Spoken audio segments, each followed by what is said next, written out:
Daray, yan na yung bigas mo. Ano masasabi mo? Salamat po Ha? marami. Tumatawa po nga. O, ito.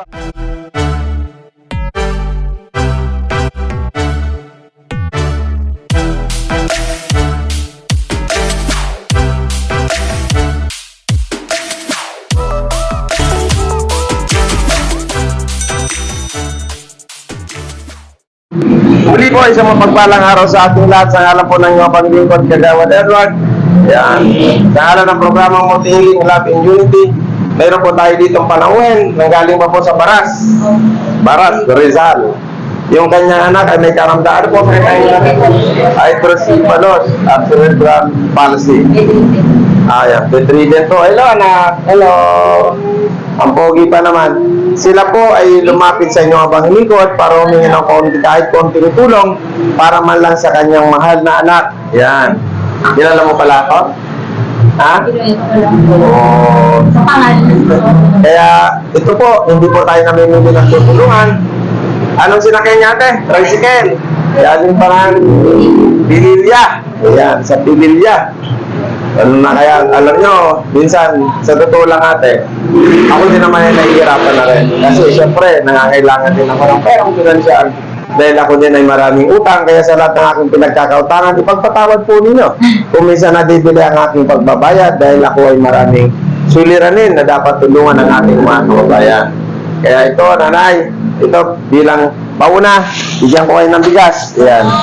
Yung bigas, anak, kaya mo bang bitbitin ito? Ha? Kaya mo ba ito? Pagsamahin na natin itong dalawa.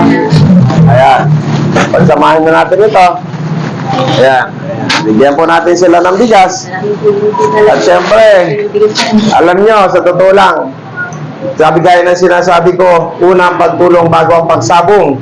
Minsan nagsasabi sila, nako, yan, sabongero yan, tumutulong lang yan dahil namumuliti ka yan. Kung wala ako sa katungkulan para sabihin ninyo ako'y namumuliti ka, ay siyempre bukal sa akin, ako'y namumuliti ka, bakit yung mga nakaupo hindi sila tumulong?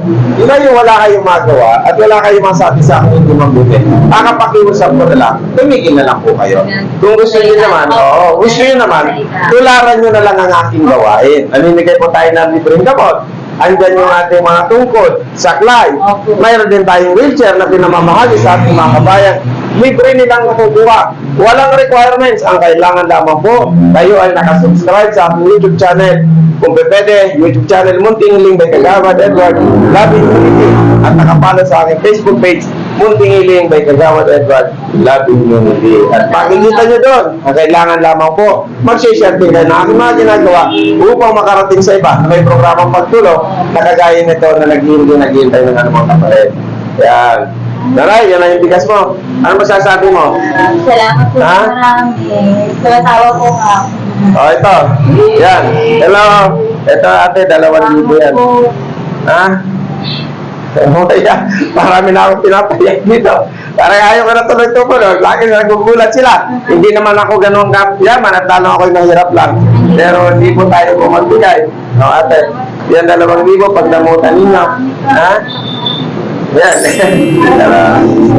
Ang in-expect ko alam yung gatas ng driver. Hindi na, kayo na po bumili. Opo, salamat. Dahil lang hinilin niyo po yung gatas. Opo. Hindi na po ako bumili ng gatas. Binigyan ko na lang kayo ng pambili. Para kung ano man dapat, hindi na ako magkamali. Salamat po. Masaya ka ba, ate? Masaya po. Salamat po na maraming sa inyo po. Tsaka sa aming pinili po. Sa totoo lang po sa sabungan po. Nung pumunta po kami, hindi na po talaga kami pinapapasok.